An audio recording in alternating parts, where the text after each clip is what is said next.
Hello South Africa. Murderer convicted after parrot snitches on him.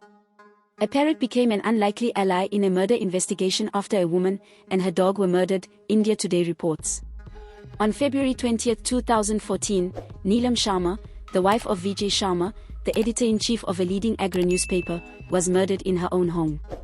The home was robbed, and the police were unable to find any leads until Vijay Sharma's pet parrot began screaming the name of Sharma's nephew.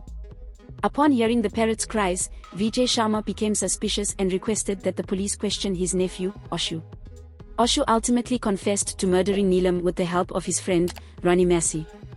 Special Judge Muhammad Rashid sentenced both Oshu and Ronnie to life imprisonment and imposed a fine of 72,000 rupees, 15,842 rand, based on Oshu's confession and subsequent evidence.